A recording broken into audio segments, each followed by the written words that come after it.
pembelajaran, boleh kali ya Erda untuk memimpin doa terlebih dahulu. Sebelum pembelajaran dimulai, marilah kita berdoa. Berdoa dimulai. Berdoa selesai. Ya, kita mengecek hadiran dulu ya. Di sini siapa yang nggak hadir? Tiara sakit, Bu. Tiara sakit. Siapa lagi? Nada juga sakit, Bu. Nada sakit. Udah cuma berdua doang. Udah, Bu. Oke. Nah, ya mungkin sebelum ke penjelasan materi, Ibu akan membacakan kompetensi dasar, indikator pembelajaran, dan tujuan pembelajaran untuk pertemuan kali ini. Ya, jadi pada pertemuan kali ini kita akan belajar tentang momentum, impuls, dan tumbukan. Di sini Ibu akan membacakan dari kompetensi dasar. Nah, kompetensi dasar ini yaitu HD 3.5, mendeskripsikan momentum dan impuls, hukum kekekalan momentum, serta penerapannya dalam kehidupan sehari-hari. Kemudian ada juga indikator pembelajaran. Di sini ada 3 indikator. Yang pertama yaitu menyimpulkan pengertian momentum dan impuls berdasarkan pengamatan pada video pembelajaran. Kemudian yang kedua yaitu mengetahui jenis-jenis tumbukan beserta contohnya berdasarkan pengamatan gambar. Dan yang ketiga yaitu menganalisis prinsip hukum kekekalan momentum dan tumbukan untuk menyelesaikan masalah dalam kehidupan sehari-hari. Kemudian tujuan dari pembelajaran kali ini yaitu yang pertama, peserta didik mampu menyimpulkan pengertian momentum dan impuls berdasarkan pengamatan pada video pembelajaran dengan baik dan benar. Kemudian yang kedua, peserta didik mampu mengetahui jenis-jenis tumbukan dan contohnya berdasarkan pengamatan gambar dengan baik dan benar. Dan yang ketiga, peserta didik mampu menganalisis hukum kekekalan momentum dan tumbukan untuk menyelesaikan masalah dalam kehidupan sehari-hari. Salah satunya yaitu permainan anak-anak, yaitu lato-lato dengan baik dan benar. Jadi sebelum pembahasan, Ibu akan menayangkan sebuah video. Nah, apakah kalian tahu video yang di depan ini apa? Mobil yang sedang melaju, Bu. Nah, betul sekali. Jadi kita kan sering naik kendaraan dan melihat berbagai macam kendaraan ya. Salah satunya yaitu kendaraan mobil, di mana dari berbagai macam mobil pasti ada dengan kecepatan yang berbeda-beda. Nah, kira-kira dari ketiga mobil ini dengan kecepatan yang berbeda, manakah mobil yang sulit untuk berhenti? Nah, untuk mobil yang warna biru itu mempunyai kecepatan sangat tinggi, dan mobil yang warna biru muda mempunyai kecepatan yang sedang, sedangkan mobil yang orange mempunyai kecepatan yang rendah. Kira-kira yang mana? Mobil yang biru, Bu. Jadi mobil yang sulit untuk berhenti yaitu mobil yang mempunyai kecepatan sangat tinggi. Nah, kendaraan yang melaju tersebut, jadi ini dapat kita sebut sebagai momentum. Kira-kira ada yang tahu apa itu momentum? Momentum itu untuk menghentikan sebuah benda yang sedang bergerak, Bu. Ya, betul sekali. Jadi momentum adalah ukuran kesukaran untuk menghentikan sebuah benda yang sedang bergerak. Semakin sukar benda berhenti, semakin besar momentumnya. Kemudian momentum juga merupakan besaran vektor yang dimensinya yaitu M kali L kali T pangkat min 1. Nah, besaran dari momentum bergantung pada massa dan kecepatan benda. Nah, jadi rumus dari momentum yaitu P sama dengan M kali V, di mana P ini adalah momentum dengan satuan kilogram kali meter per sekon, kemudian M itu yaitu massa benda dengan satuan kilogram, dan V itu adalah kecepatan benda dengan satuan meter per sekon. Nah, salah satu besaran fisika yang erat hubungannya dengan momentum yaitu impuls.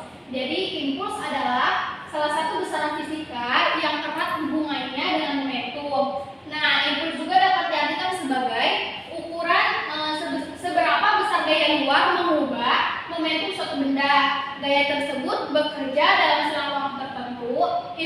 juga merupakan besaran vektor yang dimensinya yaitu M kali L kali T pangkat negatif 1. Impuls juga mempunyai persamaan yaitu sama dengan F kali delta T, di mana itu adalah impuls dengan satuan Newton per sekon. Sedangkan F yaitu gaya dengan satuan Newton dan delta T yaitu selang waktu dengan satuan sekon. Yaitu hukum kekekalan momentum. Jika dua benda saling bergerak atau salah satu diam dan pada suatu benda saling bersinggungan, kedua benda akan dikatakan bertumbukan. Pada peristiwa tumbukan selalu berlaku hukum kekekalan momentum. Nah, bunyi dari hukum kekekalan momentum adalah jumlah momentum sebelum dan sesudah tumbukan adalah tetap. Jadi untuk persamaannya yaitu M2 dikali V2 aksen dikurangi M2 kali V2 sama dengan min M1 kali V1 aksen dikurangi M1 dikali V1. Hasilnya yaitu M1 dikali V1 tambah M2 dikali V2 yaitu momentum sebelum tumbukan, kemudian sama dengan M1 kali V1 aksen ditambah M2 kali V2 aksen yaitu momentum setelah tumbukan. Saat dua benda saling bertumbukan, maka nilai dari kecepatan kedua benda itu akan berbeda.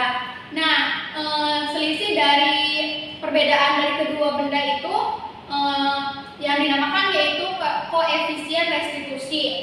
Persamaan dari koefisien restitusi yaitu V1 aksen dikurangi V2 aksen per V1 dikurangi V2 sama dengan V2 aksen dikurangi V1 aksen dibagi sama dengan V1 dikurangi V2.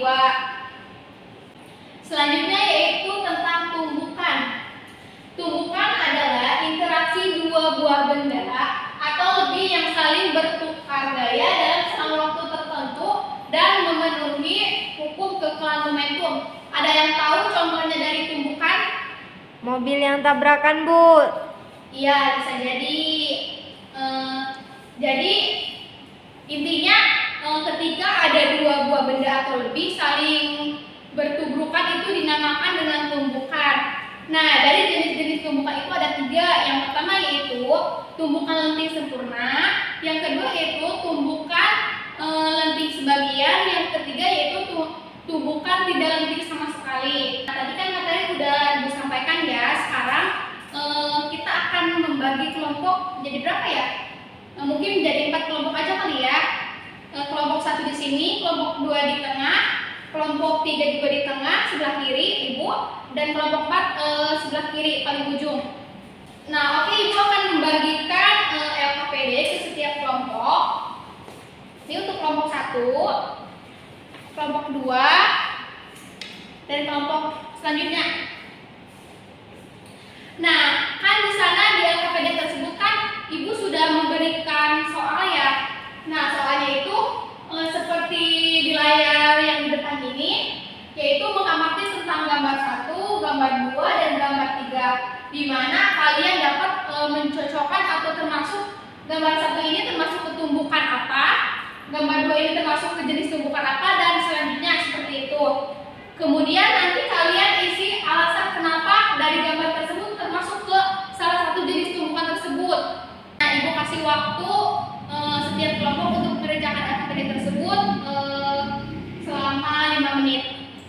Perwakilan kelompok mungkin 1 kelompok aja yang maju menyimpulkan hasil dari diskusi kalian. Nah, betul yang dikatakan tadi oleh teman kalian. Jadi yang termasuk ke dalam tumbukan lenting sempurna yaitu gambar nomor 3, di mana dari kedua benda tersebut memiliki massa yaitu M1 dan M2, kemudian memiliki kecepatan juga yaitu V1 dengan V2.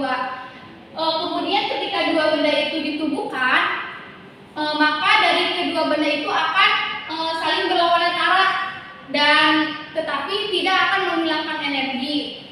Nah, jadi itu disebut dengan tumbukan lenting sempurna.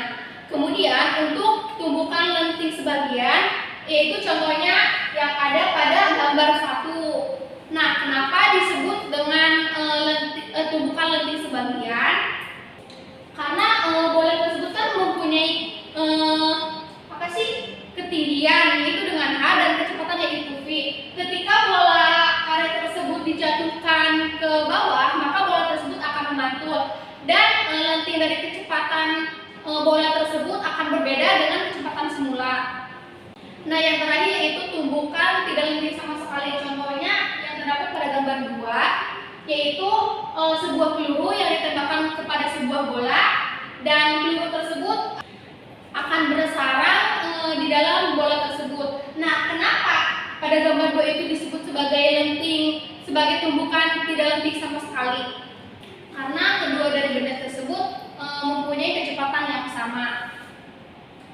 Iya, pada pertemuan kali ini Ibu cukupkan mengenai materi tentang momentum, impuls, dan tumbukan. Nah, tadi kan Ibu sudah memberikan contohnya juga. Nah, anak-anak bisa mempelajarinya lebih lanjut atau bisa memahaminya di rumah ya. Jika ada pertanyaan, bisa anak-anak langsung ke ruang guru dan menemui Ibu. Nah, cukup sekian pembelajaran hari ini. Kita bersama-sama membaca hamdalah untuk menutup kegiatan belajar hari ini. Alhamdulillahirrahmanirrahim. Sekian dan terima kasih. Assalamualaikum warahmatullahi wabarakatuh. Waalaikumsalam warahmatullahi wabarakatuh.